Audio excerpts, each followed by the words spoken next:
Hello बच्चों, let's see the question. If the latest constant of this semiconductor is decreased, then which of the following is correct?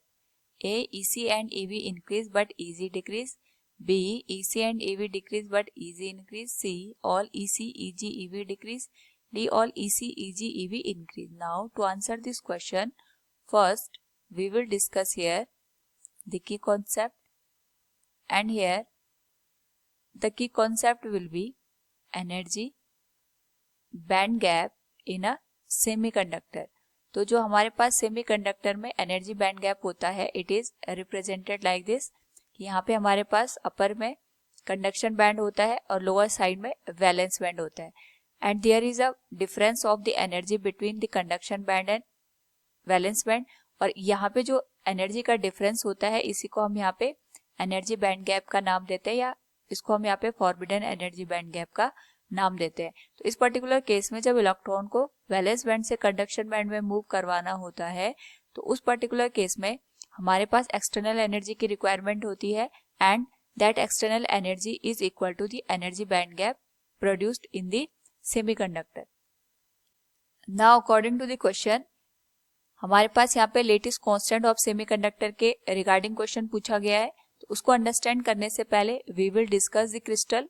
तो crystal अपने आप में combination of unit cell होता है. और अगर हम बात करें यहाँ पे यूनिट सेल की, तो यूनिट सेल एक्चुअली में जो एटम्स होते हैं इनका अरेंजमेंट होता है. और यहाँ पे जो एटम्स होते हैं ये एक पर्टिकुलर वे में अरेंज होते हैं 3 डायमेंशनली, जो कि मिलके यूनिट सेल का फॉर्मेशन करते हैं. और यूनिट सेल की वजह से हमारे पास यहाँ पे क्रिस्टल का फॉर्मेशन होता है. नाउ इसमें अगर हम बात करें, सपोज ये हमारे पास एक यूनिट सेल है, it is second unit cell, it is third one, और ये इस तरीके से यूनिट सेल 3 डायमेंशनली अरेंज होके हमारे पास यहाँ पे क्रिस्टल का फॉर्मेशन करते हैं. नाउ यहाँ पे अगर हम बात करें लेटेस्ट कांस्टेंट की, तो लेटेस्ट कांस्टेंट हमारे पास यहाँ पे डिस्टेंस को इंडिकेट करता है between the unit cell. So we can write lattice constant is the distance between unit cell. तो अगर हम यहाँ पे अकॉर्डिंग टू द क्वेश्चन देखें, तो हम लेटेस्ट कांस्टेंट की जो वैल्यू है इसको डिक्रीज कर रहे हैं. तो अगर हम यहाँ पे लेटेस्ट कांस्टेंट की वैल्यू को डिक्रीज कर रहे हैं, इसका मतलब ये हो गया कि हम जो 2 यूनिट सेल है इसके बीच की जो डिस्टेंस है इसको यहाँ पे कम कर रहे हैं.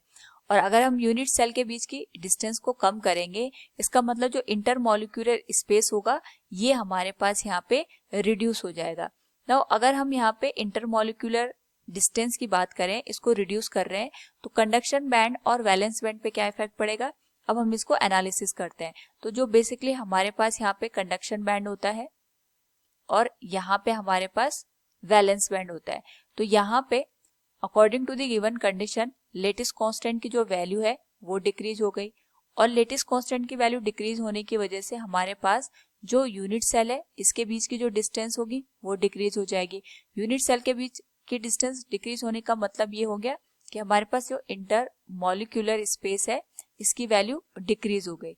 एंड जब हमारे पास इंटर मॉलिक्यूलर डिस्टेंस डिक्रीज हो जाती है, तो जो इलेक्ट्रॉन्स होते हैं इसको एटम से यहाँ पे सेपरेट करने के लिए हमें ज्यादा एनर्जी की रिक्वायरमेंट होती है. तो इसका मतलब ये होगा कि यहाँ पे जो हमारे पास एटम्स है ये एक दूसरे के पास पास आ गए.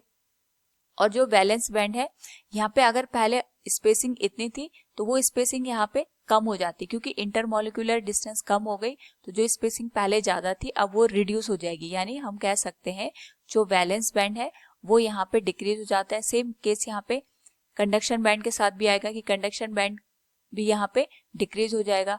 और हम यहाँ पे ये भी देख रहे हैं कि हमें इलेक्ट्रॉन को अब वैलेंस बैंड से कंडक्शन बैंड तक ले जाने के लिए ज्यादा एनर्जी की रिक्वायरमेंट यहाँ पे लग रही है.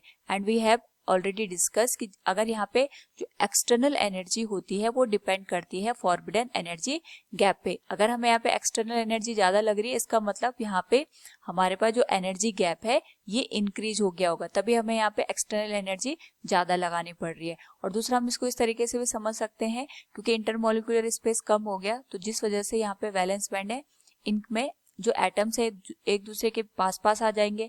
और यहाँ पे कंडक्शन बैंड में भी जो हमारे पास एटम्स है या इलेक्ट्रॉन्स है इनके बीच की स्पेसिंग कम हो जाएगी. तो जिस वजह से जो एनर्जी गैप है ये हमारे पास यहाँ पे इंक्रीज हो जाएगा. So from the given question we can say here